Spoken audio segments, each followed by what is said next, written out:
Rick lifted his head and looked at the sun as if he were seeing it for the first time in his life. A cool breeze blew over him, gently touching his face. Closing his eyes, he sucked in the fresh air with his nose. Was the sun brighter than yesterday? Was it warmer? Did the air smell better? No. The only difference was that today, he felt it all as a free man. Looking over his shoulder, he saw that the past was behind him. The gates of his former home, where he had lived for the past 4 years, had closed and locked with a loud clang. It was a sound like so many others he wished he'd never heard again.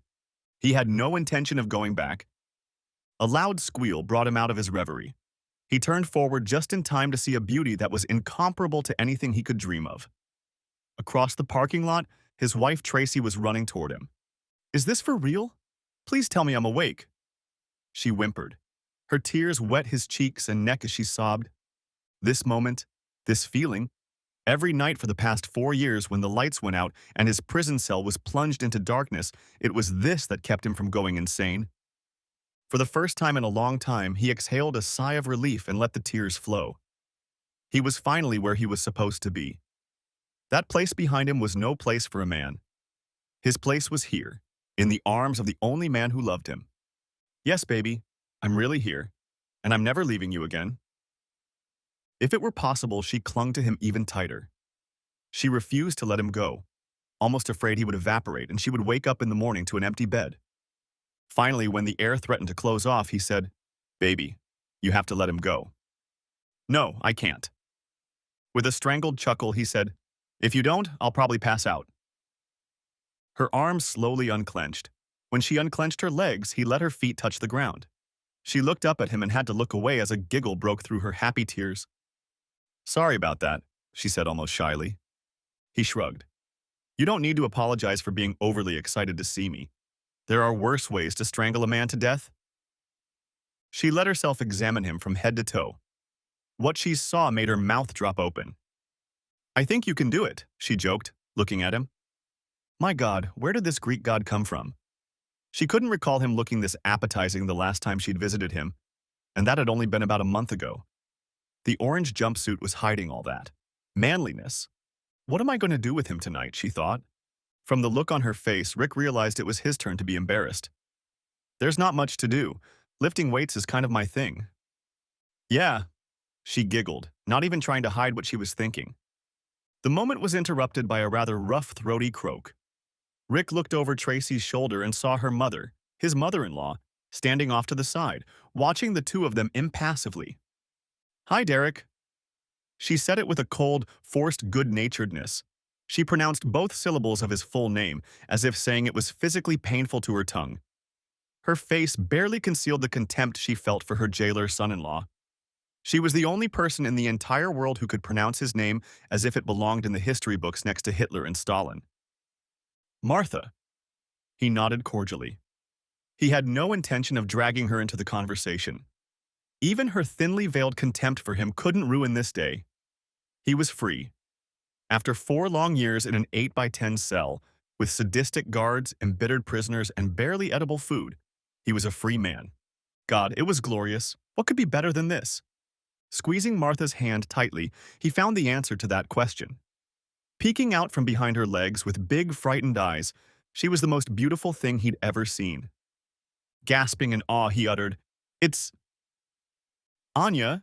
Martha turned to the girl, interrupting him but answering his question. "Come and say hello to your daddy." The girl looked timidly at the big man who was hugging her mom, but she didn't let go of her grandmother's hand. Moreover, she squeezed it tighter and pulled away. Martha looked at her granddaughter and said in a warm, soothing voice, "Don't worry, girl. He won't hurt you. Grandmother won't let him."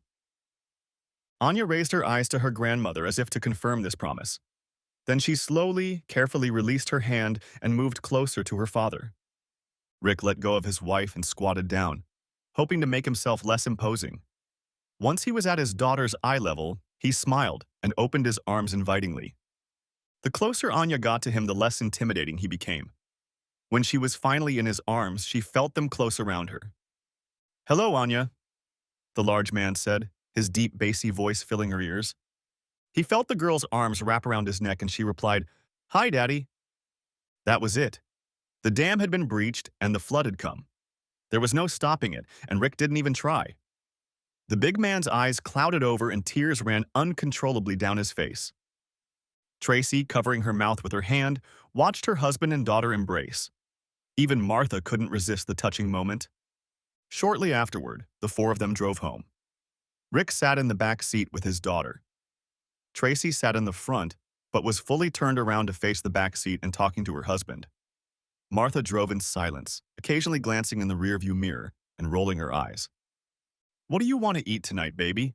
Anything you want, I'll give it to you. Anything you want. Just name it," Tracy said. The double meaning didn't go unnoticed by any of the adults. How long was this car ride? 3 hours? Why was Martha only driving 60? "Mommy, behave," Tracy hissed at her mother. Martha looked at her daughter and shook her head, then turned back to the road in front of her. "You're the one talking like a harlot in front of your daughter." "I was asking what he wanted for dinner, Mother," Tracy defended herself desperately, even though she was lying. "Get your head out of the gutter." Martha only hummed and replied, "Of course I asked." "Besides," Tracy said, looking at her angrily, "he's my husband. A husband I haven't seen in 4 years. If I'm going to talk like a harlot to someone, who else am I going to talk to?" Martha threw her daughter a look that made her slam her mouth shut. In a voice that carried a cryptic message, she said, "You really don't want to go there with me, girl. I suggest you stop while you're ahead." Tracy's eyes widened in surprise, as if she couldn't believe her mother would go there. Her face quickly turned into a smirk. It looked like she was about to pounce with retaliatory words, but instead she changed course and fell silent. What's more, she turned completely around in the front seat, crossed her arms, and pouted. Something had happened, but Rick didn't know what. Tracy never got into arguments, especially with her mother, but he brushed her off. Whatever it would stay between them. He wasn't going to spend his first day as a free man playing the role of judge between these two. He had better things to do right now. There was a little girl sitting in the car seat next to him that he needed to get to know better. He wasn't going to miss any opportunity. He looked at his daughter sitting next to him. She was looking at him calmly, as if trying to understand him. He smiled warmly at her, hoping to soften her gaze. She didn't smile back. She just looked at him with wary eyes. He saw that there was a book in her hands.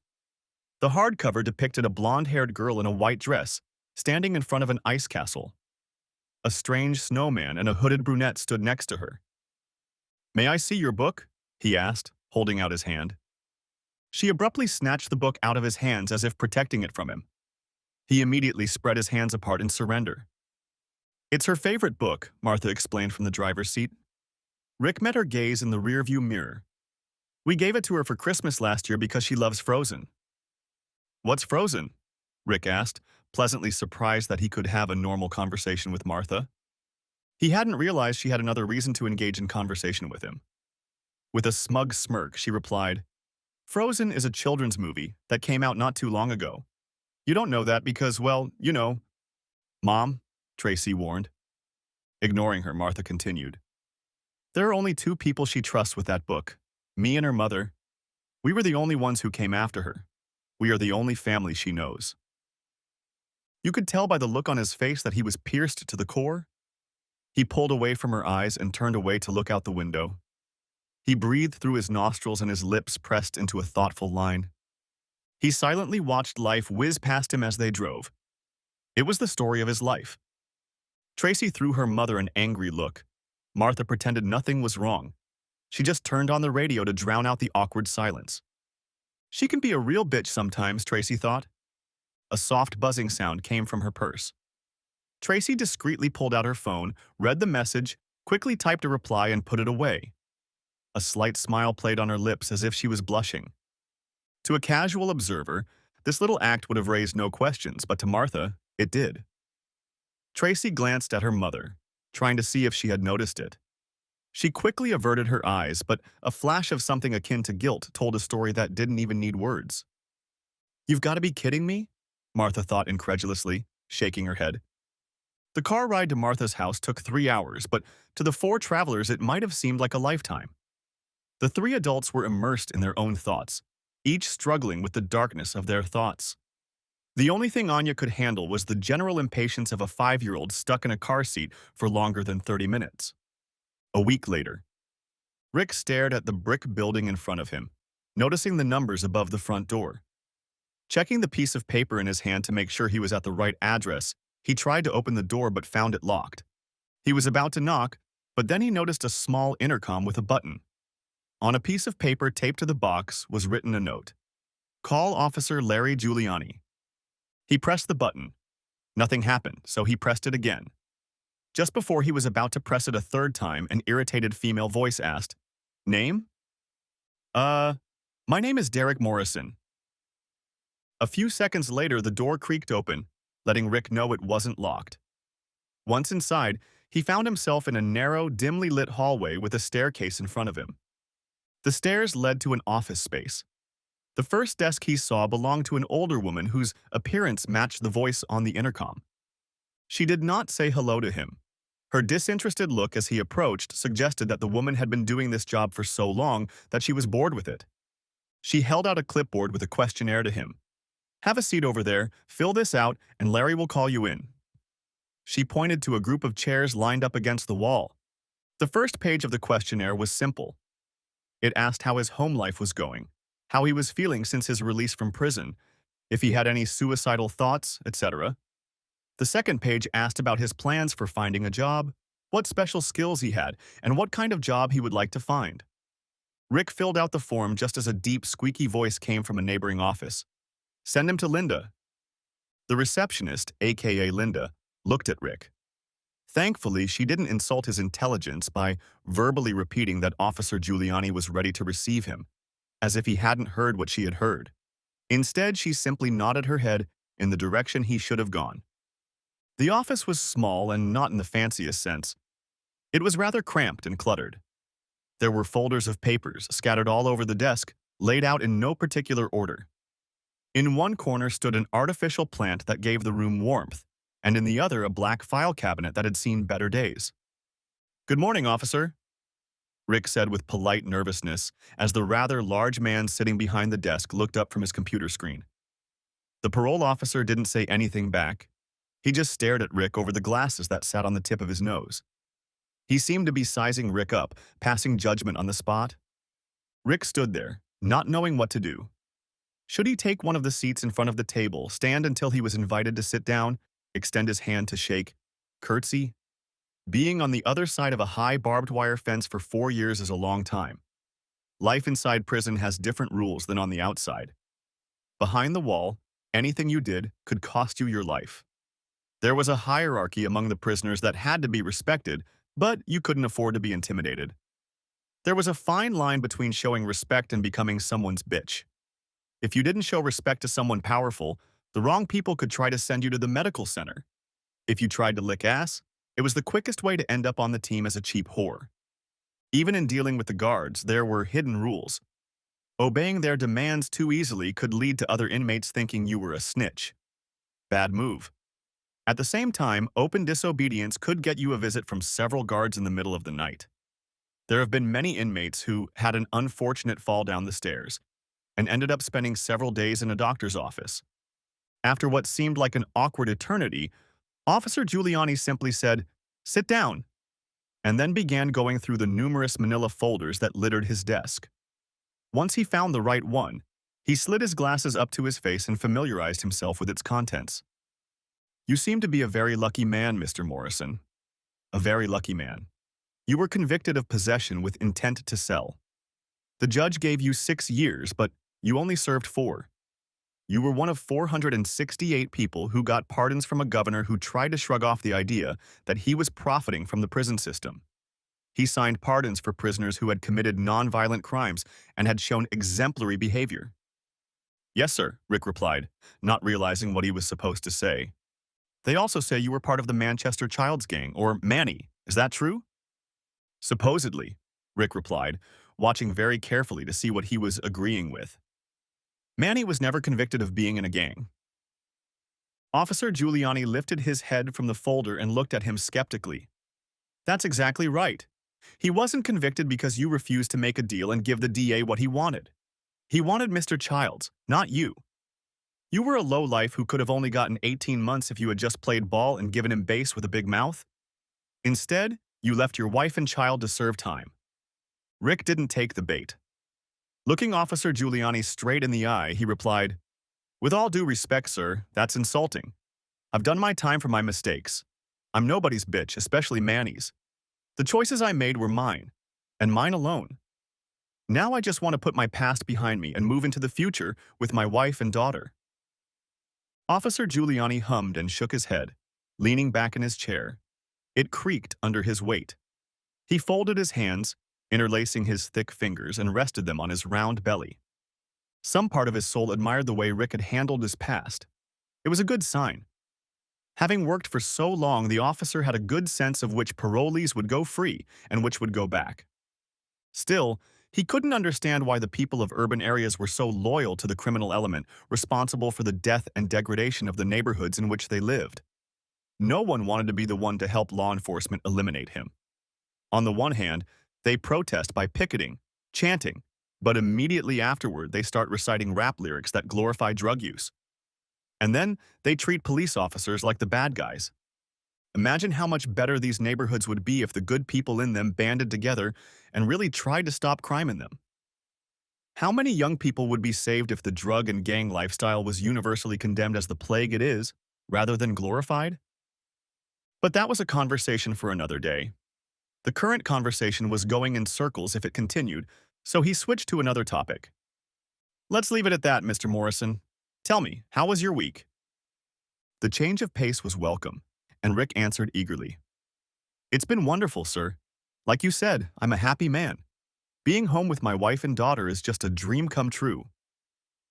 Officer Giuliani nodded, then asked, "And how are your housing situation? I understand you and your family are living with your mother-in-law." Huh. He rummaged through the papers until he found a name and continued, "Miss Martha James. Is this a peace agreement? Do you get along with her?" Rick hesitated with the answer. He didn't want to raise doubts about his parole. One of the conditions of parole was stable housing. "We're on good terms," he finally said. Rick's pause told the parole officer a lot, as did his unspecific answer. He nodded again. "Okay, fair enough. You're not the first ex-offender to stay in a house with someone who doesn't really want him there. You want things to run smoothly? Don't bring trouble to her doorstep. Be inconspicuous when it's important, but present when it's necessary. Wash dishes, help cook, take out the trash. But most importantly, get a job. People who do that always have peace at home while on parole." "Noted, sir." Officer Giuliani was starting to like Rick. Changing the subject again, he opened a desk drawer and pulled out a small cup with a lid from there. He set it on the edge of the desk right in front of Rick. "For the first 6 months, you will submit to a urine test at every visit. After that, I will perform surprise tests at my discretion. I will also make scheduled and unscheduled visits to your residence to check on you." "Yes, sir," Rick said, taking the cup. "Good. Now for the main point. There are a few things your ass will be sent back to prison for. Failing an exam is one of them. Another is if I catch you hanging out with your old crew. Manny's bad news, kid. Stay away from him." It cost Rick a lot of effort to keep a poker face. Manny was one of his best friends. He was the only one who had been there for him when his father died. The whole time he was in jail, he still had money left in his accounts because Manny had been a faithful contributor. Staying away from Manny was like staying away from my brother. Nevertheless, Rick nodded and repeated, "Yes, sir. No illegal activity of any kind. If you keep your nose clean and get a job, you have a good future ahead of you. Understood?" Seeing the nonverbal confirmation from Rick, he pointed to the cup and said, "Now you look like a man who needs to take a leak." Officer Giuliani used an over-the-counter test. When the results came back negative, he talked to Rick about finding a job. There were programs in place to help ex-convicts find jobs. The work wasn't fancy and paid minimally, but it was better than nothing. When the visit came to an end, the parole officer escorted Rick outside. It looked like a nice gesture, but really he wanted to take a smoke break. Nevertheless, he handed Rick his business card. "This is my number. Office hours are 8 to 5. He flipped the card over, and on the back was a handwritten phone number. Looking Rick straight in the eye, he said, "And this is my cell phone. I don't give this number to every parolee. I only give it to people who I think will try to stay clean. You seem like a good kid. If you get into any situation where you need help or have someone to talk to, use this number. If I don't answer, leave a message." Rick took the card, studying the handwritten number. It was the first gesture that showed Officer Giuliani cared. "Thank you, sir." Pulling a pack of cigarettes from his pocket, he pulled one out. Before bringing it up to his mouth to light it, he said, "And if you ever want to do the right thing about Manchester Childs, call me for that too. I know the detective who's on his case. I can promise you he'll be glad to hear from you. He'll probably get you anything you want." Whitpro, nice cozy place for you and your family. Who knows? "I'll keep that in mind," he said, even though they both knew he was lying. With those words, Rick headed toward the bus stop, leaving Officer Giuliani to finish his cigarette. Next chapter. After his meeting with the parole officer, Rick felt elated. On the bus ride to his mother-in-law's house, he read newspapers about programs that would help him get a job. By bringing in money, legal money, he could change Martha's opinion of him. For some reason, he cared what she thought of him. He knew she had never liked him. She didn't hide it either. Before he'd gone to prison, he hadn't cared what she thought of him. Tracy loved him, and that was all that mattered. But things were different now. The world was different. He was completely different. Plus, he had a little girl to think about. When he had been in prison, he had shared a cell with a man who had become like an older brother to him. Craig was an older man who was serving a life sentence. He had been in prison since he was 25 years old. He had 3 children, one of whom visited him. The other 2 wanted nothing to do with him. Craig talked a lot about regret. He had plenty of it. Every day he woke up with it, showered with it, and ate with it. It was his omnipresent partner. One day Craig said something that Rick remembered. He said that sons grow up to be their fathers, and daughters grow up to marry their fathers. If dad beat mom, chances are the cycle will repeat itself in the next generation. The sins of the father haunt the children long after his death. This is what life is all about. What a person leaves behind. Forget about money, jewelry, and women. Great men accomplish great things, but legends leave behind a legacy. When the coffin is lowered into the ground, only memories remain. What kind of husband did he want for Anya? Did he want her to marry a drug dealer addicted to easy money? To a man who couldn't hold down a steady job and provide for his family? Hell no. Rick was determined to win Martha's respect. In his eyes, she was his mirror. Tracy would love him no matter what he did. Even if he was wrong, she would be with him to the end. But Martha had no affection for him, no loyalty. If he earned her respect, he would in turn become a man worthy of his daughter's respect. He was going to show her that he had become a different man, even if he had to stay away from his brother to do it. As he walked from the bus stop to his mother-in-law's house, he noticed a sleek, shiny black BMW 8 Series convertible parked on the curb in front of his mother's house. Even the wheel rims matched the color of the paintwork. $100 grand could easily fit on 4 wheels. When he opened the front door of his house, who did he find sitting on his mother-in-law's couch? Leaning back on the cushion, resting his ankle on his knee and stretching his arm across the back of the couch sat Manny. Without knowing any better, it was safe to assume he lived here. Even Anya was game in this picture, sitting comfortably in the middle of the floor as if there was no strange man sitting 5 feet away from her. "There he is, the man, the myth, the legend," said Manny, grinning broadly. Said Manny, grinning broadly. Said Manny, grinning broadly. Said Manny, grinning broadly. Said Manny, grinning broadly. Said Manny, grinning broadly. "And by golly, you've got big. Tracy said you've tightened up, but I didn't expect that. You look like you're full of juice." Rick heard his probation officer's voice. The advice he had been given just an hour ago echoed loudly in his ears. He wanted to do the right thing for himself and his family, but he couldn't just bluntly tell Manny to leave and never come back. And could he even? "What's wrong, Manny?" Rick asked doubtfully. Manny didn't seem to notice the hesitation in his friend's eyes. He stood up, walked over to Rick and hugged him tightly. The smell of his expensive cologne hit Rick's nose. His expensive sneakers, designer clothes, and $100 haircut said he was feeling good about himself. Tracy came out of the kitchen. She walked over to Rick. "Hey, kid," she said hoarsely, finally exhaling. How was your first meeting with your parole officer? It was great. He gave me a bunch of paperwork on how to get a job, made me take a urine test, talked about staying out of trouble. Then, addressing the elephant in a half-joking manner, he looked at Manny and added, "He told me to stay away from you." Manny chuckled. "Really? He said that? How does he even know me?" Shrugging, Rick said, "He's a cop, and you? Touch G copyright." Manny's eyes shifted to Tracy. It was a quick flash, but something passed between them. Something that made Rick's hair stand on end. First, there was the way Manny looked at her. He looked back at her and smirked slightly. Knowing Manny, Rick recognized that look. He had seen the way Manny looked at many women more than once. A familiar smile flashed in his eyes, as if he knew something about her. Maybe it was the memory of seeing her naked, or the realization of how strange she was that made him lick his lips as his eyes roamed over her. All Rick knew was that this gaze was usually accompanied by some weird story about what he and the woman had been up to. The two of them could laugh about it for hours. But there was nothing funny about it now. Tracy quickly broke eye contact, released herself from Rick's embrace, and walked back into the kitchen. Perhaps it had to do with his insecurity over his long separation from his wife, or perhaps it was his ability to read people. Whatever the case, Rick was very attentive to things that would have otherwise gone unnoticed. He caught a certain vibe that hit him hard. He didn't want to think about it, he couldn't understand it. But it was right in front of his face. It was undeniable. Manny was entertaining his wife. Rick rubbed Manny's shoulder, drawing his attention away from his wife.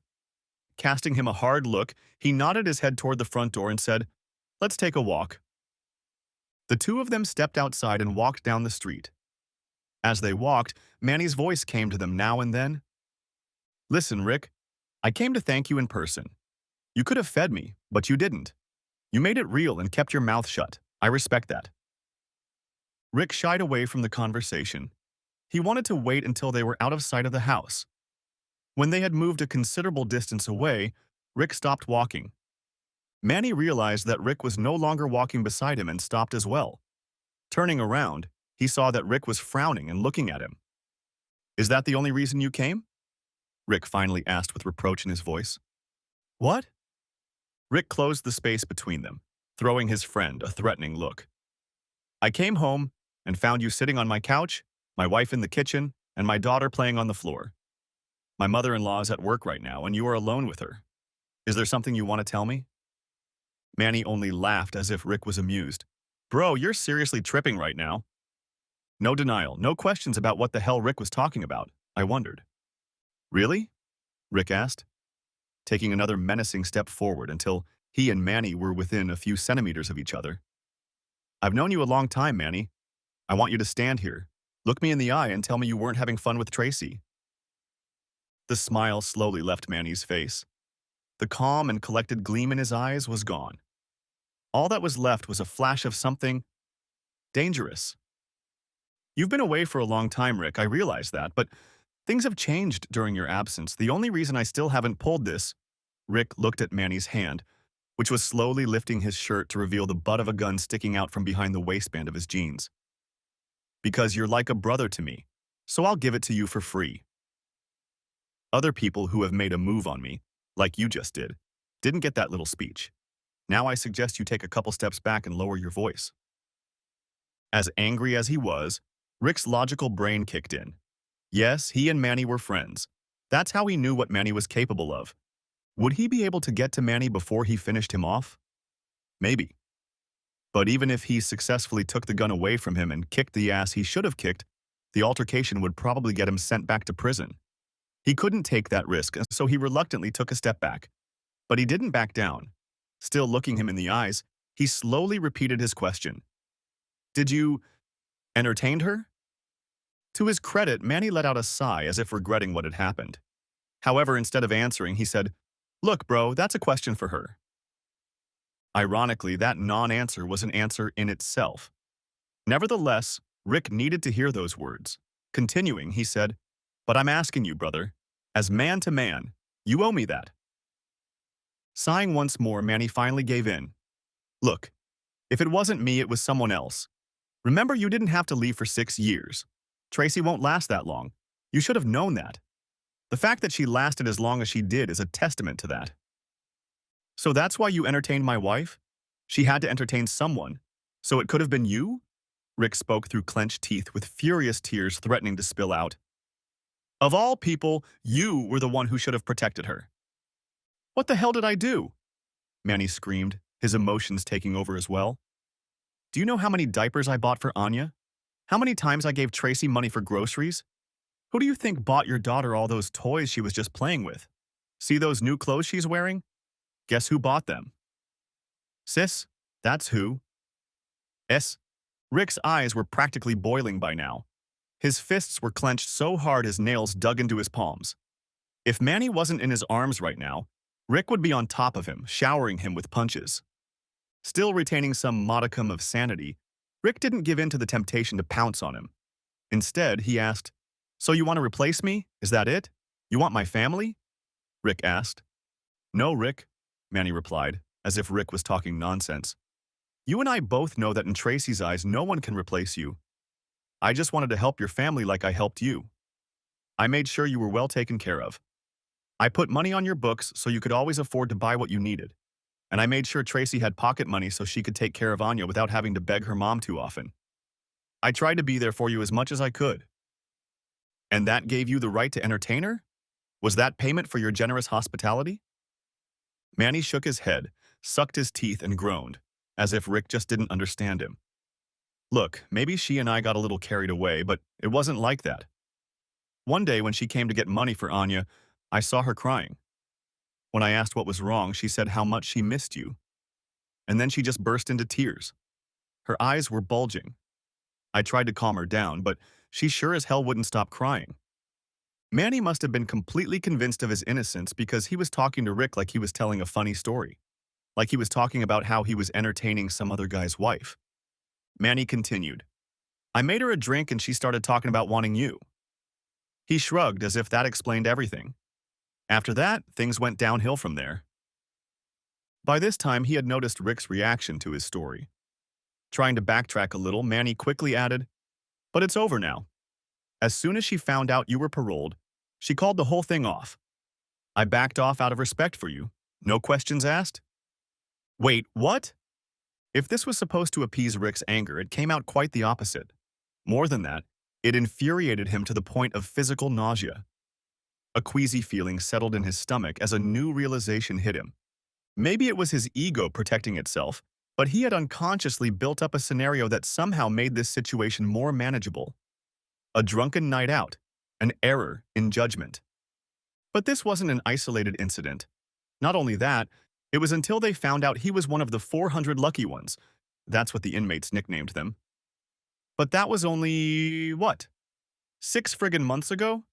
Manny could have entertained his wife for years. What was he supposed to do with this information?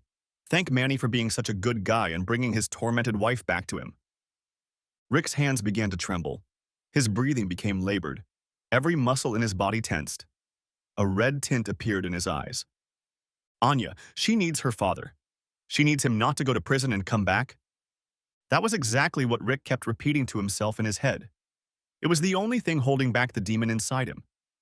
But the cage rattled violently. The lock wasn't strong enough to contain the snarling beast. Manny saw a chain reaction, a losing battle for control. Emotions flashed across Rick's face like a movie screen. Clenched jaw, flared nostrils. Manny knew that expression.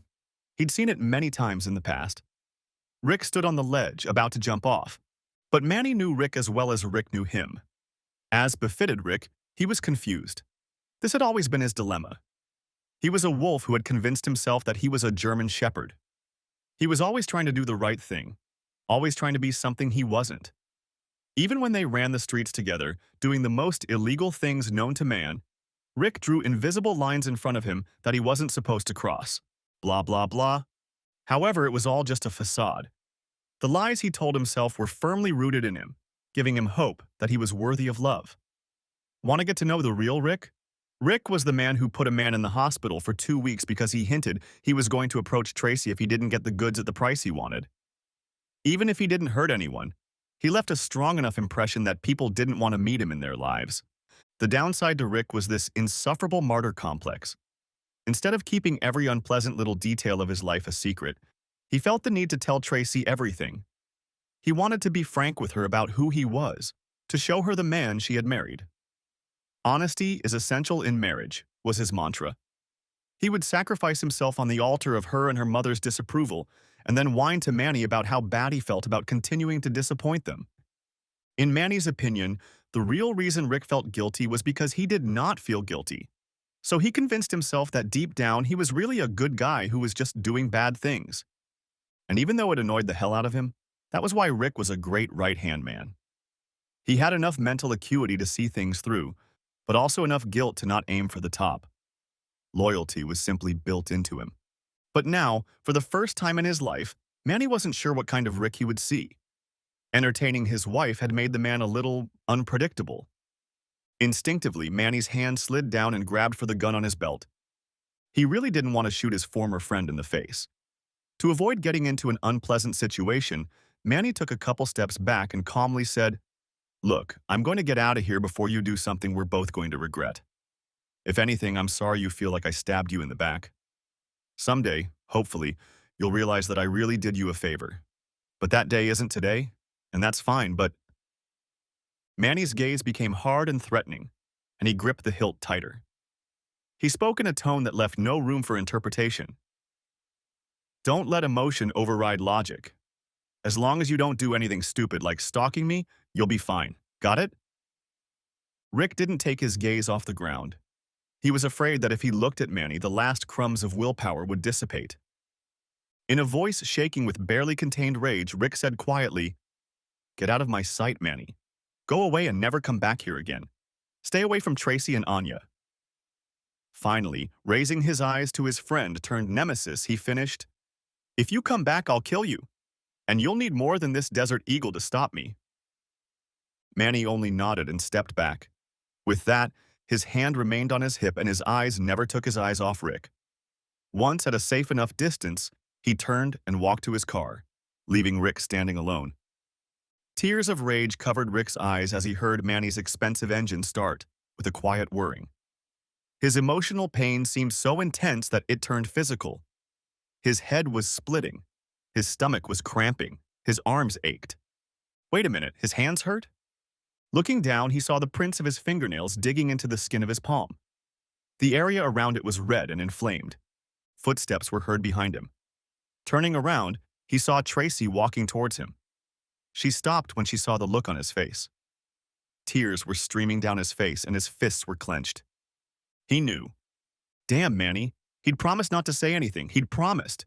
"Rick, baby," she started, but immediately stammered. What could she say? And even if she found the words, would he listen to her? The only thing that kept Rick from grabbing Tracy by the throat was the sight of his daughter standing in the doorway, staring outside. Even through the rage, so intense that he was shaking, her beautiful face shone through it. If he lost her now, he would lose Anya forever. He couldn't become the monster who had attacked her mother. He couldn't. So Rick did the only thing he could do. He turned and started to walk away. When he heard her footsteps, he started jogging. Her voice was screaming his name, begging him to come back to her. This only made him switch to running. He felt like a coward. He had never run from anything. From childhood, he had been taught to stand his ground, to fight until he had the strength. Running away was for weaklings. But he ran away from his cheating wife, and the guy who cheated on her was allowed to just walk away. Yeah, he was weak. But better to be that than to lose the chance to get his daughter's love. So he ran, far and fast. He ran until his wife's piercing screams disappeared from his ears. Part 2. Night had fallen and there was still no word from Rick. Tracy sat on the couch, pulling her knees up to her chest. She absent-mindedly watched Anya playing on the floor. Her thoughts were racing at breakneck speed, racing through various levels of guilt, fear, worry, anxiety, and stress. Next to her on the couch lay a cell phone that refused to ring. For the millionth time, she checked it to make sure there were no missed calls from unrecognizable numbers. Not a single one. The only person who answered her frantic texts was Manny. Yes, she knew she shouldn't text him, especially after today, but she had no choice. She had to find out exactly what Manny had told Rick and how much he knew about the two of them. What happened if she didn't tell Rick? Manny. He already knew. He asked me about it. But he didn't say a damn thing. You must have tipped him off. Don't blame me because you can't control your man. That's on you. How much time does he have left? Enough. He said he'd kill me. I've had enough drama. Dump my number and find yourself a man before I have to do something. Shit. Shit.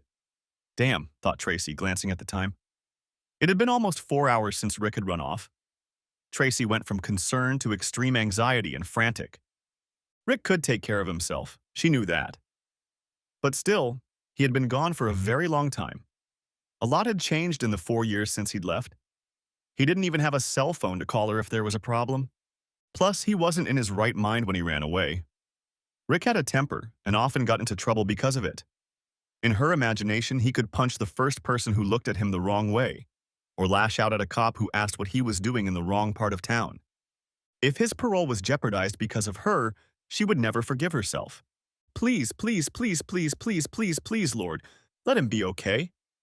Movement was heard on the front porch of the house. She glanced at the front door and was alert. When the doorknob jingled, her heart beat faster. Unfortunately, when the door opened, it wasn't her husband who entered the room but her mother. Disappointed and depressed, she sank into a chair. Martha absent-mindedly flipped through the mail she'd pulled out of the mailbox on the way to the house. Bills, bills, bills. Always bills. She sighed. Hey, Trace, she said, seeing her daughter on the couch. Her voice was haggard as she dragged herself inside. Everything about her spoke of how hard the day had been. Upon seeing her grandmother, Anya jumped up from her seat and ran up to her, letting out a joyful squeal and an excited, "Grandma!" She wrapped her tiny arms around one of Martha's legs. Despite her fatigue, Martha still perked up at the sight of her granddaughter. Tossing a stack of papers onto the coffee table, she bent low to greet Anya. "Hello, beautiful," Martha said in an excited, childlike voice. "How is Grandma's favorite daughter doing?" "I'm hungry," Anya replied with a wide, toothy smile. Her brow furrowed in annoyance and embarrassment. "Your mom didn't make you anything to eat?" She looked at Tracy and was about to start ranting, but for the first time she noticed something was wrong with her daughter. "Trace?" she asked with concern in her voice, lowering Anya to the floor. And then it hit her. She looked around incredulously and asked, "Where's Derek?" Tracy's face began to crumble. With trembling lips and a shaky voice, she replied, "I don't know." At that moment, the dam burst. Sobs burst out of her, shaking her shoulders and chest. Martha thought angrily, "That damn asshole. It hasn't even been a week and he's already walking the streets and getting into trouble. I knew I shouldn't have let him in my house." Aloud, she exhaled in frustration. As much as she wanted to talk to Tracy about her delinquent husband, she needed to feed her granddaughter first. So she went into the kitchen, put on an apron, and opened the refrigerator to see what she could cook. She would deal with Derek later. Next chapter. Rick took a deep breath. Leaning his elbows on the bridge railing, he leaned over and watched the traffic below. The sounds of rushing cars, trucks, and big diesel engines mingled with the wind. Ever since he was a child, this place had mesmerized him. The noise and bustle of traffic seemed to hypnotize him. No matter what was going on in his world, this place reminded him that he was just a small speck in a sea of billions. There was always someone who had it much worse. In each of the carriages below, there were such people. Each of them had their own unique story. How many of them had cheating wives, sold drugs? Where were these men going? Where did they come from? What happened to get them in the car at that exact time? It was mind-boggling, but as strange as it sounded, it helped him feel less alone. After talking to his ex-girlfriend, thoughts swirled through his head. Anger and rage gave his legs a false energy as he ran away from Tracy.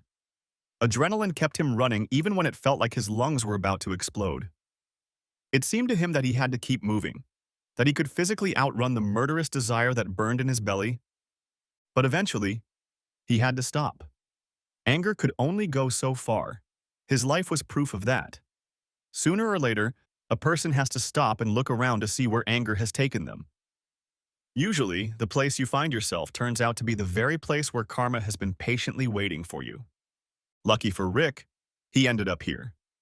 Perhaps his subconscious had led him here, a place of tranquility from his childhood. His thoughts had been wandering ever since. Surprisingly, his thoughts weren't about Tracy, at least not directly. He was thinking about life. He was thinking about his mother, who had been taken from him in a random act of gang violence. She had died when he was only 10 years old. There was one song she used to sing to him when he was scared. It always made him feel better. But he had long since forgotten that song. He barely remembered her face. That had bothered him once. It seemed to him that by forgetting her, he was betraying the memory of her. After his mother died, his father turned into a drunken lecher. He was full of rage. The police knew him by name because he spent so much time in the months that followed trying to find the people responsible for the pain he woke up with every day. The more the police let him down, the more he got drunk. After years of broken promises and feelings of hopelessness, he just gave up. He finally followed his wife to the grave on the 5th anniversary of her death. The official police report said he got behind the wheel drunk and fell asleep at the wheel, but Rick believed his father had chosen that night himself. His father always got behind the wheel drunk. He couldn't do otherwise since he had never been sober. He had never gotten into trouble behind the wheel until this night. Maybe he just had an accident, but that kind of coincidence said otherwise. Accident or not, the result was the same. Rick was alone in this world and had to fend for himself. So he did what any teenager abandoned by his family would do. He found another family. At the time, he and Manchester were young street thugs. Street thugs are the same thing. They are pawns in any chess game. The war on drugs really meant a war on small-time crooks. No one wanted to take on the big game unless there was a huge reward. It was too much work, too many man-hours, and it only led to a sudden power vacuum that needed to be filled. Still, there were a few things that encouraged police officers to do their jobs. Re-election time for officials who wanted to make a name for themselves, notoriety in the community when the reputation of the police service suffered, and an FBI investigation that threatened to take over and take all the credit. All of this forced police officers to leave the donut shops and hit the streets in search of a larger perch. Eventually, Manchester went from pawn to knight. He did things for his king that most people would find unthinkable. Eventually, as befits any street king, an untimely death overtook him. The war turned into an urban game of thrones. Gangs and factions vied for their share of the crown.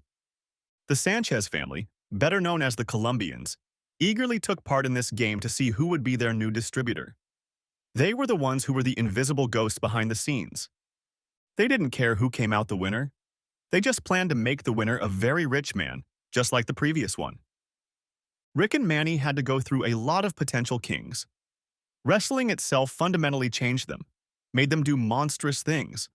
But while Rick only did what he had to do to survive the carnage, Manny fell in love with the monster he turned into. It made him powerful, he became feared. In the streets, his name became synonymous with the word boogeyman. If he was spoken of in less respectful terms, it meant a visit from him or Rick, and a visit from them meant a bad day for all involved. Now he was the big bass, he was the king. It was re-election time for the mayor. You know what that means. He needed a big win. A big win required a big name.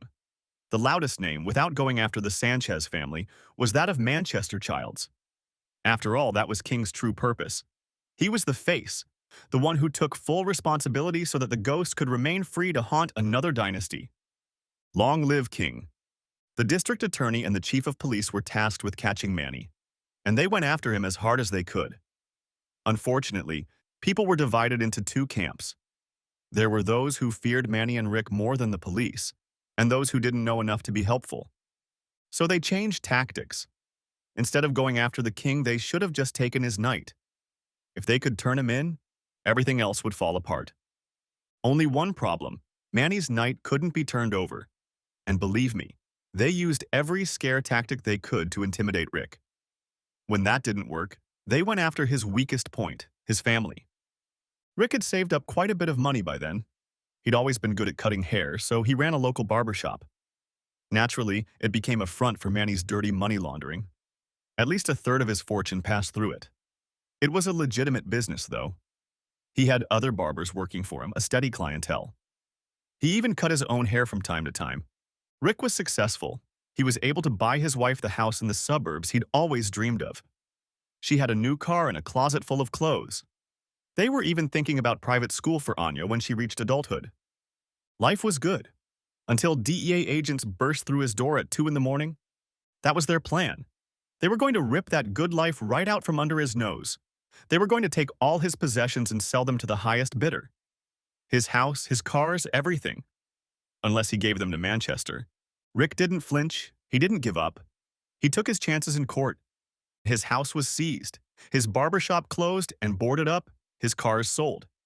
He ended up in jail awaiting trial, and his wife and newborn baby went to live with her mother. It was a long struggle. His family went through hell. What little respect his mother-in-law had for him was fading fast until it turned to dust beneath her feet. But Tracy had remained loyal. At least he thought so. Most other women would have thrown themselves into finding the next rich man to settle their lives, but Tracy didn't. After getting over her disappointment, she moved in with her mother. She got a job at the local Walmart store, which people whispered about behind her back. The DA fought hard, but overreached and lost big. He wanted to tie Rick to Manny's empire, murder, extortion, you name it. But the only evidence he came up with was possession with intent to sell and a weapons charge. Worse, he couldn't even get a weapons charge. If he had, he would have gotten at least 10 years for Rick.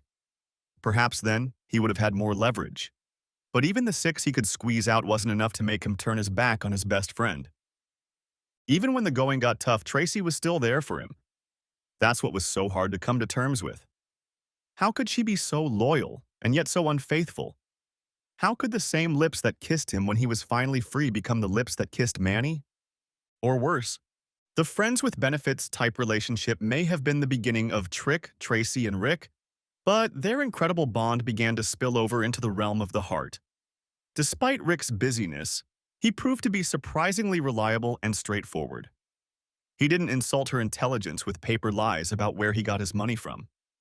That was refreshing to Tracy, although there's something in the world when a drug dealer becomes the symbol of honesty by which all other men are measured. Winning her trust was a direct route to winning her heart, and he'd done both in record time. He only had to look at Tracy to realize why he was with her. Makeup, no makeup, dress and heels, jeans and sneakers, none of it mattered. Any room Tracy entered belonged to her. Even now, people joke about her work. When did Walmart start hiring Instagram models? And yet what caught his attention was what was in her chest. Her heart was soft and vulnerable. He wanted to protect it from anyone who might break such a delicate pearl. She cried during the movies, no matter what was happening. A sad scene with slow, dragging music, tears. A happy scene with upbeat, triumphant music, tears. A cute baby or adorable puppies. A long uh-oh, followed by tears. She was always happy to see Rick. A smile spread across her face, showing all her white teeth. As they walked, she would take his hand and pull him to her. When they sat down next to each other, she would either lean against him or stretch her legs out on his lap. And when she looked at him, her eyes danced. They could talk for hours without noticing that they had never gotten anything done all day. That was why he hadn't hesitated to propose to her when she handed him the positive pregnancy test. Her voice shook almost as much as her hands. When he kissed her forehead and said, "I have you," she knew everything was going to be okay. Honestly, he hadn't been surprised she was pregnant. But now, looking back with the gift of 2020's foresight, he was forced to reevaluate his relationship with his wife. He honestly didn't remember, but that didn't stop his mind from working on his insecurities. It became his enemy, bombarding him with visions of Tracy and Manny. Were they going on dates, watching movies together, spending nights out, playing with Anya? How badly had he been switched? All he wanted was to change his life, to make things right in this world. But people like him don't often get a second chance. The mistakes of the past haunted him, shrouding him in the stench of failure. All he could do was keep showering. All he could do was hope that eventually he could live a clean life. All around, night reigned. The air was chilly. Since he didn't have a cell phone and payphones were on the verge of extinction, he had no choice but to walk home. Next chapter. While Anya was in the kitchen happily eating macaroni and cheese with chicken and vegetables, Martha dragged Tracy by the arm to the back bedroom. "What's Derek doing in there? Is he bringing drugs into my house? I'm not going to put up with this crap, Tracy. I've worked too hard to have this ex-con ruining my life. What, Mom? No, Tracy exclaimed, completely shocked. He's not like that anymore. Why do you always think the worst of him? She snorted caustically and replied, because he's a criminal, and I expect criminals to commit crimes. I have common sense. Waving her mother off, Tracy said, never mind. I'm not going to get into this with you. I have too many worries right now. He's not bringing anything into your house or committing any crimes. Get over it already. Placing her hands on her hips and tapping her foot on the floor, she asked, if it's not Derek, then what's going on here? Why are you sitting here crying? Reluctantly, Tracy told her everything. She told her that Manny had shown up a few hours ago to check on her after not seeing her for 6 months. He was also hoping to see Rick and welcome him home. She knew that her mother would not approve of Manny's presence in her house, so she was hesitant to tell her about it. She wasn't going to let him in the house, but he had promised that he would be the perfect gentleman. And for the most part, he had been. The situation didn't get awkward until Rick walked in. Tension was building. Even though there was nothing between her and Manny and hadn't been for a long time, the tone was completely off. It seemed like he just knew. As the two of them walked out the door, Tracy realized with a sinking feeling that nothing good was going to come out of this meeting. Nothing good, she couldn't imagine. Why did she have to let him in? And why was she even having fun with him? Contrary to her predictions, it didn't end at all as she had imagined. There wasn't even a fight. Instead, Rick just ran away. It was probably the best outcome she could pray for, but it still left an empty pit where her stomach had been. He'd just run away, but from her. Tracy always had a calming effect on Rick. Her smile was the only thing that could diffuse a tense situation. But this time the situation was bad. With her gone, there was nothing that could keep Rick from bursting into anger. And yet he somehow managed to keep his composure so that he wouldn't lash out at Manny even under the influence of justified anger. How was that possible? What else but her could have had such an effect on him? Was it a sign that he was really changing? Or a sign that he no longer needed her as much as he used to? Martha listened with interest, though her discontent with her daughter had reached stratospheric proportions. How could things have gone wrong? Please tell me I didn't raise you to be so stupid, Tracy, Martha said in despair. Yes, her daughter was hurting, but she couldn't muster up enough sympathy to worry when there might be a murder in her house. What the hell is wrong with you? What makes you think inviting him here was a good idea? One drug dealer living in my house isn't enough for you, so you go and find another one you're having fun with and invite him over? Mom, shut up. I've been more than favorable to you and the criminal who married you, despite my feelings for him. Rising to her feet, Tracy sank her gaze into her mother's face. You won't call him a criminal anymore. He has served his time and paid his debt to society. His name is Rick, and that's the only way you'll address him. Martha exhaled noisily through her nostrils, looking at her daughter. Some part of her soul wanted to respond to the audacity of this little girl, who had the audacity to defy her. Another part of her soul respected her. Martha might have pointed out that Rick had already served his time, but 4 years was an extremely lenient sentence for the monster he'd been portrayed as in court. Even if they couldn't pin it on him, there was no way Rick could have bought that house and those cars with money earned from a crime that only carried a 4-year sentence. And yet she'd given in. There was no way to make her daughter see Derek in any other light than that of the man she loved. Despite all his faults, Martha was sure of one thing. He loved her daughter, too. Did he love her enough not to put his wife and daughter through another such ordeal? Martha hoped so, but she didn't expect it. Only time would tell. Holding out a small olive branch, she said, when Derek shows me differently, I'll look at him differently. Tracy smiled gratefully at her mom. Give him a chance, he will. Martha hesitated, but she had to push those doubts aside because something else was bothering her right now. So let's talk about the fact that you had an affair with the biggest drug dealer in our neighborhood and that you let him into my house. You keep talking about your love for your husband, but this seems awfully suspicious. Tracy looked at the floor and sank down on the bed. It's over between me and Manny. It's been over for a long time now. You don't have to keep throwing that in my face. Martha looked at her daughter with narrowed eyes, snorted, and asked, who were you texting with the day we went to pick up Rick? Huh? In the car when we were driving back. I caught you texting someone on your phone. Don't pretend you don't know what I'm talking about. Who was it?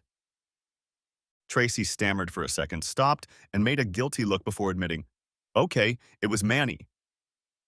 When Martha threw up her hands in despair, Tracy quickly added, "But it wasn't like that. He just asked if we took Rick." "Then why were you giggling like a lovesick girl?" "What? I wasn't giggling because of Manny." Martha just stared at her with an unconvinced expression. After thinking for a moment, Tracy nodded as if she remembered something. "Probably because he asked if Rick had boobs. I think I sent him an emoji with hearts in his eyes or something, I don't know. That was about a week ago. But you have to believe me. There's nothing between us." Shaking her head, Martha said, "How many times are you going to say that, Trace? Saying it many times isn't going to change anything. What difference does it make that you didn't have fun with him tonight? You had fun with him like a married woman who loves her husband very much.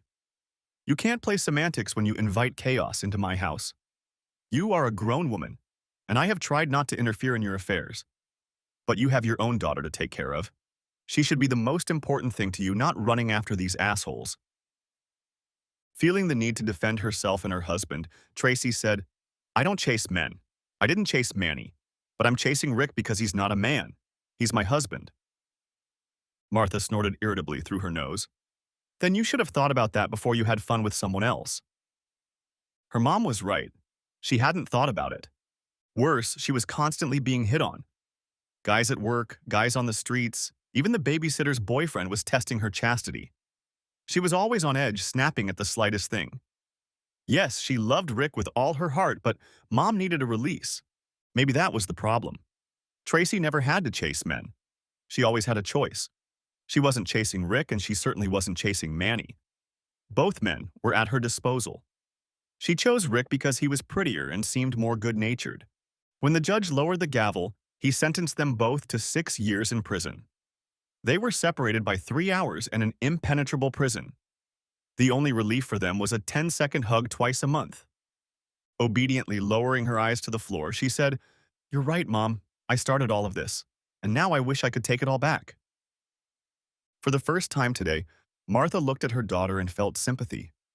She walked over to her, cradled Tracy's head against her chest, and hugged her as she had as a child. Their attention was drawn to the sound of the front door opening. Tracy lifted her head, and both women looked at each other. Tracy rose to her feet and walked around her mother. Both women entered the living room at the same time. Both saw Rick standing with his eyes downcast to the floor and his hands shoved in his pockets. "Rick, baby," Tracy said with relief in her voice and rushed over to him. He recoiled from her and took a step back as if afraid to touch her. Addressing Martha directly, he said, "Miss James, I want to thank you for putting me up in your home. I know you don't much approve of me, but you did it anyway. For that I am grateful, but I can't stay in your house any longer. I can't let Anya grow up remembering me as an evil man who mistreated her mother, but that's exactly what I'll be if I stay." Martha, amazed at his demeanor and openness, simply asked, "And where will you stay?" Rick shrugged with a sad expression on his face. "Honestly, I don't know. I don't even know how this will affect my parole. But I'm willing to take the risk if it helps me not become something I don't want to be. I just want what's best for Anya, even if it means I won't be around." And then Martha saw him. The image of the man Tracy was talking about flashed in her eyes. He was trying to change, to be better. It wasn't an act. He wasn't doing it to look better or to win some points. He was doing it for one reason and one reason only: Anya. He truly loved his family enough that he wouldn't put them through such an ordeal again. Maybe I was wrong about him, Martha thought. For the first time, she didn't see him as a drug dealer. She saw a man who desperately wanted to be someone else. He just needed help to make it happen. Clearing her throat, Martha said, "I don't think that's a good idea, Derek. Like you said, you don't know how this will affect your parole. If you really want to change, as you and my daughter keep telling me, being a martyr and going back to prison is not the way to prove it. You owe it to Anya and the community at large to fully reform yourself." Rick nodded, but the pensive expression didn't disappear from his face. He lowered his eyes, afraid to look at Tracy. "I don't know what to do." He said it in a quiet and vulnerable voice. He was like a lost boy trying to find his way home. The police officers couldn't break him. The courtroom couldn't break him. Even prison couldn't.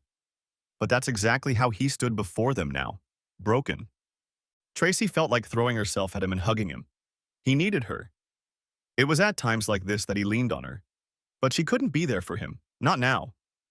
At the worst possible moment, she couldn't comfort him because she was the reason he was there. Walking over to him, Martha lifted his chin so he was looking at her. Getting his attention, she said, "You're going to sleep on the couch, and tomorrow you're going to meet with your parole officer. Explain to him that you and Tracy are having problems and need another place to stay. I know there's temporary housing for people just out of prison, but you're not going to violate your parole. You're going to do the right thing, because the best thing for Anya is a father who will treat her well. You're all she has, so the only reason you're on this earth is to be the man she needs. Do you understand?" "Yes, ma'am," he muttered meekly.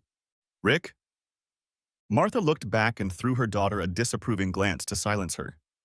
Then she turned to her son-in-law again and asked, "Are you hungry? There's macaroni and cheese, chicken, and mixed vegetables in the kitchen."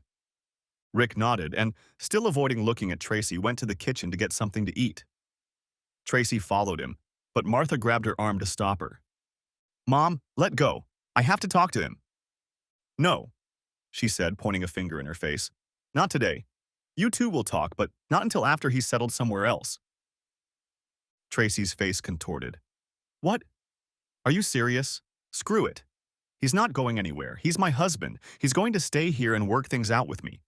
I need to talk to him, tell him I love him." At that moment, Martha did something she had never done before. She punched Tracy right in the face, hard. Tracy looked at her mother with big, hurt eyes, holding her injured cheek. Her mouth was open in surprise, but there was no apology on Martha's face. Instead, she asked sternly, "Do you know what he just did? What he was willing to do? He chose her." She pointed to Anya, who was sitting at the table playing with the food on her plate. "That's exactly what he's doing right now. He's choosing her over himself. What do you think he really wants to do to you in Manchester right now? Do you think he wants to stand here with his head down like he's afraid of his own voice? Of course not. You're not denying him the opportunity to be a father. But, but nothing. Leave him alone. For the first time, I understand. I see what you see. I see that he's trying to be a better man. But right now, he needs you to give him his freedom because right now, you're the only thing preventing that. So let him go. When he's ready to talk, he'll find you. Do you understand?" Tracy's heart wanted to keep fighting, but she knew her mother was right. So she reluctantly nodded her head in agreement and hugged her mother. Martha stroked Tracy's head, pulling her to her. Turning her head toward the kitchen, she saw Rick sitting at the table with Anya. He bent low and kissed her on the top of her head and then started eating. "I told you he was different." Tracy said it jokingly, as if she'd read her mother's mind. Martha snorted. "Shut up, Tracy. No one likes gloating." Next chapter. Officer Giuliani leaned back in his chair, studying Rick as he had yesterday. Part of his soul wanted to laugh out loud at the absurdity of the situation. Only yesterday he'd warned Rick about keeping a low profile to keep Miss James happy. Only yesterday he had warned him to stay away from Manchester Childs. Only yesterday. But today, life could be fun. Still, at least he was here telling his story. This conversation could have taken place in a jail cell because he'd done something stupid. It would have forced the officer's hand and disappointed him greatly. "You did the right thing coming to me, Derek. Thanks for staying out of trouble. And it certainly helped that Miss James came with you to confirm your story." With those words, he nodded to Martha, who was sitting next to Rick at his desk. She returned his gesture. Her presence here was another point of interest. Yesterday, he had gotten the impression that Rick and this woman were not on the best of terms. And yet here she was, sitting next to him and trying to find options on how to help him. If he wasn't mistaken, the woman seemed genuinely concerned about his future. Either something had changed between them since yesterday, or Rick was wrong in thinking this woman didn't love him. Either way, it only said good things about the young guy. "Yes, I can get you into housing. Unfortunately, it will take some time. There is a bit of a waiting list.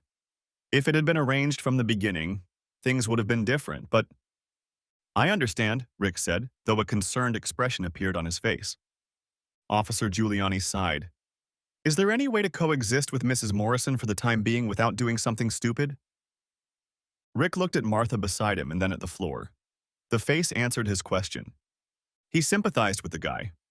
Really sympathized. This was just bad luck of the worst kind. Unfortunately, there were no good solutions today. only ones that were less cheesy than others. Leaning forward, he said, "Look, kid, the best thing you can do right now is to keep yourself busy. Stay out of the house as much as possible. That would be possible if you had a job. So why don't you start there? Get busy looking for a job as if your sanity depends on it. Find something that will suck the energy out of you. In the meantime, I'll put you on the waiting list. When I find something, I'll call you, okay?" Rick nodded. He stood up, held out his hand, and said, "Thank you, Officer Giuliani." He took Rick's hand and shook it. Then he walked them both out and waved as they got into Martha's car. "Good luck, kid," he murmured, shoving a cigarette in his mouth and lighting it. Rarely had any of these parolees gotten under his skin in such a short time. After so many years on the job and so many disappointments, he was used to ignoring them. It helped him keep a detached look and stay away from the liquor bottle. But sometimes he just couldn't help himself. After all, he was only human. Next chapter. In the weeks that followed, Martha's house was unaccustomedly quiet. Not to say it was quiet. In fact, there was hostility in the air, though no one was fighting. The silence of avoidance was worse than the noise of shouting or yelling. At least with noise, problems were solved rather than left for later. There was an evil spirit hovering in that cold indifference. It hovered everywhere when they were in the same room. Even when they were not in the same room, Tracy felt the icy shiver of his quiet anger. And so life in Martha's house began to resemble that slow moment in a thriller before the main death. Every slightest sound intensified against the eerie nothingness. The tension builds because you know that at any moment something bad could happen, and that knowledge keeps you in suspense, in a state of uncertainty, in anticipation of a jump scare at a crescendo. Tracy decided to take her mother's advice and give Rick his freedom. It was killing her emotionally, undermining her sanity every day. She was left to wonder what was going on in his head, which in itself was torture by 1,000 cuts. Not calling the monster by name made its mysteriousness all the more powerful. Every morning she had to wake up alone in her bed.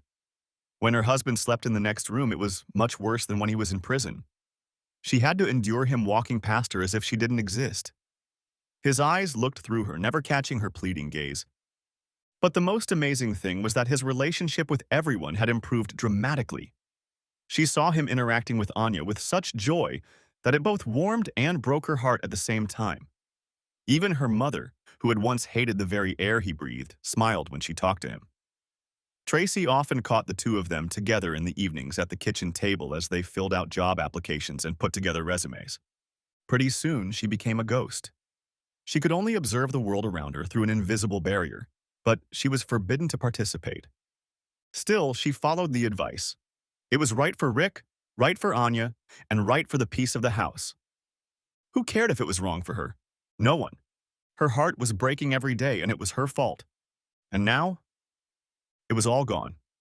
Her life was a bloody mess. Things weren't going the way she'd dreamed they would for the past 4 years. And this was a twisted nightmare, a twisted wish fulfilled by an evil genie. It was as if she had gotten everything she desired only to be left behind. She wanted to bask in the happiness that Rick was finally home and part of her family. She wanted to laugh when he made Anya laugh, to cry on his shoulder after a sad movie. Instead, her husband ignored her, sleeping on the couch and making plans to leave without her. It was unbearable. Every day, she walked to work with the unfortunate cloud hanging over her head. Every night when she went to bed, she filled her pillow with tears. Yet he heeded his mother's advice no matter how much it pained her. Days of silence turned into agonizing weeks. Rick kept busy, vigilantly looking for work. He faithfully went on early dates and thought only of his goals, and about other things. But he knew he couldn't go on like this. Pretending Tracy didn't exist required more energy than he could maintain. At night, he would stand outside her door and listen to her cry herself to sleep. In the morning, he'd walk past her, pretending not to notice her puffy eyes. Part of his soul wanted to forgive her. He knew she was sorry. He wished he could just leave it at that and forget the whole sordid, disgusting story. And honestly, he probably would have succeeded. If she'd slept with anyone but bloody Manchester Childs. Rick wasn't the only one who noticed the effect the silence had on Tracy. Martha looked at her daughter with concerned eyes as she dragged herself around the house each morning to take Anya to the nanny and head off to work. Each evening passed in solemn silence as everyone danced around the elephant in the room. To smooth out the awkwardness and fill the air with sound, they all just played with Anya so they wouldn't talk about it. One evening, a little over a month later, Martha found her son-in-law on the back porch looking up at the sky.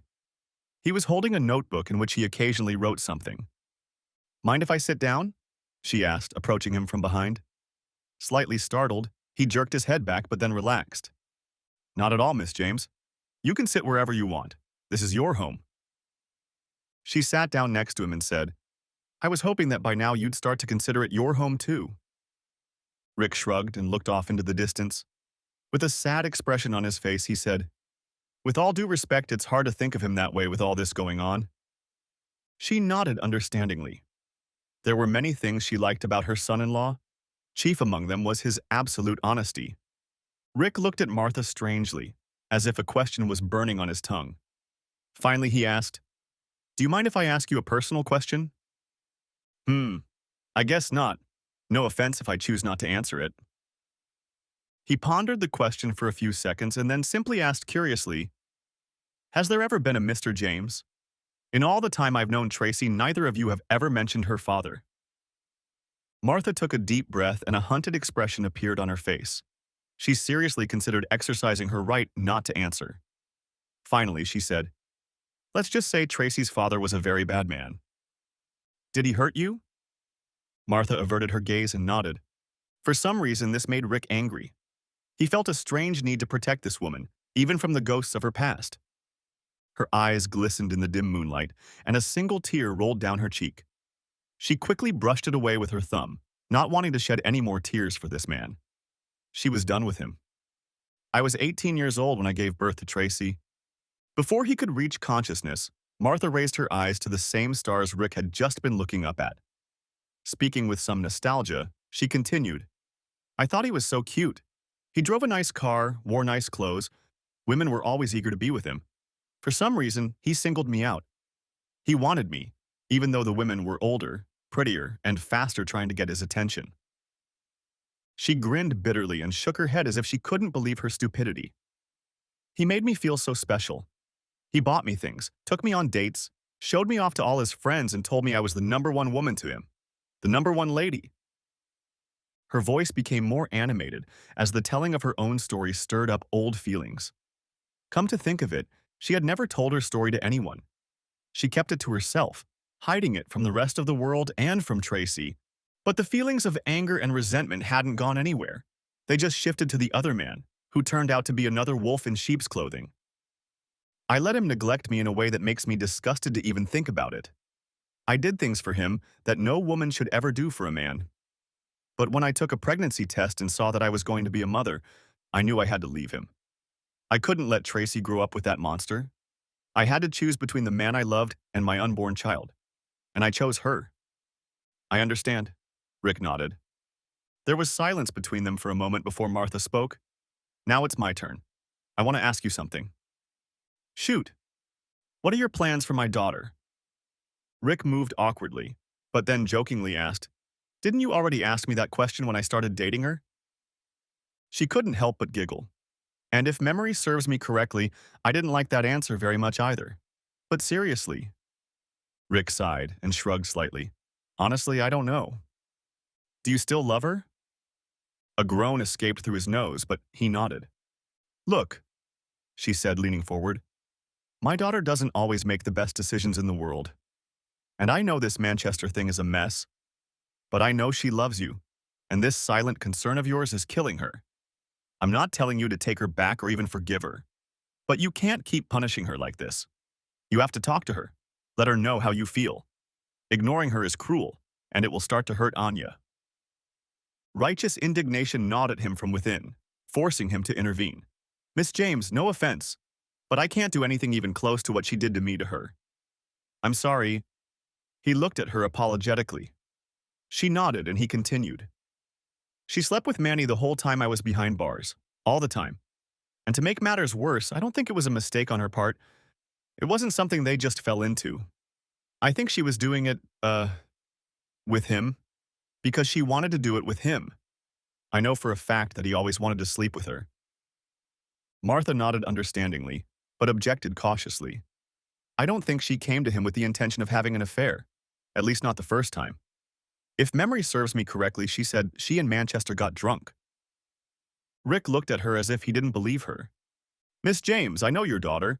I know how she flirts, how she acts. She went to Manny's house to get money to buy something for Anya, but she got there in a short skirt and net stockings.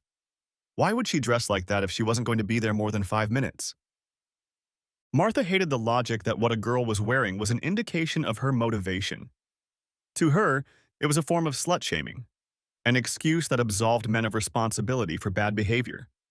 If she wore those clothes, she obviously wanted one thing, right? But Rick wasn't done yet. What's more, she started crying about how much she missed me and how she needed to feel me inside her. That's what she told him. When you show up at a guy's house at night in a short skirt, does that sound like friendly conversation or an invitation? He'd obviously been thinking about this for quite some time, probably a month. The dots had been connected and he had come to some logical conclusions. Even Martha breathed a sigh of relief. So you think she planned to do this all along? Rick shrugged again. I don't know about all that, but I know full well that she left the house that night with the intention of having fun. And you think she did it because she doesn't love you? Shaking his head, he replied, Love had nothing to do with it, Miss James. I think she just didn't plan on me ever finding out about it. Well, that's for sure, she thought to herself. Out loud, however, she said, Let's switch places, Derek. Let's say she's the one doing 6 years and you're the one forced to take care of Anna. You're a good-looking guy. You're bound to get a few women. Smirking, Rick said, Why, Miss Robinson? I think you're trying to— Shut up. They both burst into laughter. It was nice to see him do it. But Martha wasn't done yet. She wanted to prove her point. If you had to be separated from her for 6 years, wouldn't you be tempted to find some temporary toy? If this question had been asked of someone else, it would have been meaningless. The theoretical nature of the question meant there could be no wrong answer. Rick might as well have answered with a smug, "Hell no," and there would have been no way to refute it. But Rick didn't answer right away. He thought for a moment before saying, I honestly don't know. I'd like to think I don't, but I've never been in that position. I've never cheated on Tracy, but she's always been just one car ride away from me. No sooner had Martha enjoyed her victory than Rick added, But I can't base my outrage on what might have happened in an alternate universe. Maybe. In this universe, your daughter betrayed me, and very badly at that. Does she still love me? Yes. Do I still love her? Unfortunately, yes. But none of that changes the fact that every time I look at her, I see him. I see him making the same faces he makes with other women. I see her moaning the same way she does with me.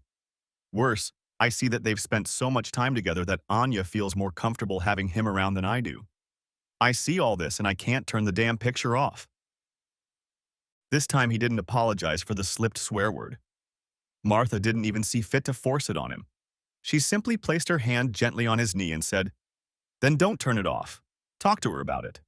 Tell her how you feel about it. Tell her how much you are hurting because of her selfish actions.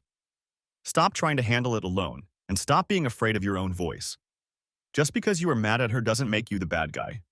If you tell her she's talking crap, you're not losing your daughter. She brought that pile of crap to your door. You're going to give it back to her so you both can clean it up.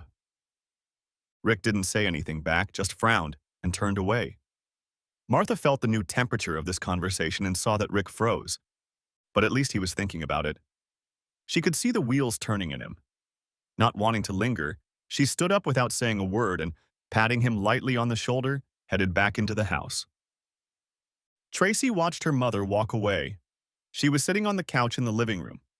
Martha smiled encouragingly at her and disappeared out the door. A few moments later, Rick entered the house. Tracy looked at him expectantly and hopefully. When their eyes met for a moment, her heart jumped. Please tell me something, baby. Please. But he didn't. Instead, he averted his eyes and walked sadly to the bathroom. At that moment, guilt began to give way to anger. Every time he ignored her or didn't pay attention to her, that anger grew and mutated. Now it began to shift into a new state, resentment. He can sit on the porch laughing and joking with my mother who hated him not too long ago, and he has nothing for me? It's been a month and still nothing? She returned her attention to her phone. to the addictive game of online poker she was currently winning. If that's the way he wanted it to be, fine. To hell with him. A tear came to her eye, but she suppressed it. Why should she cry for him anymore if he was done with her? Because she loved him to death.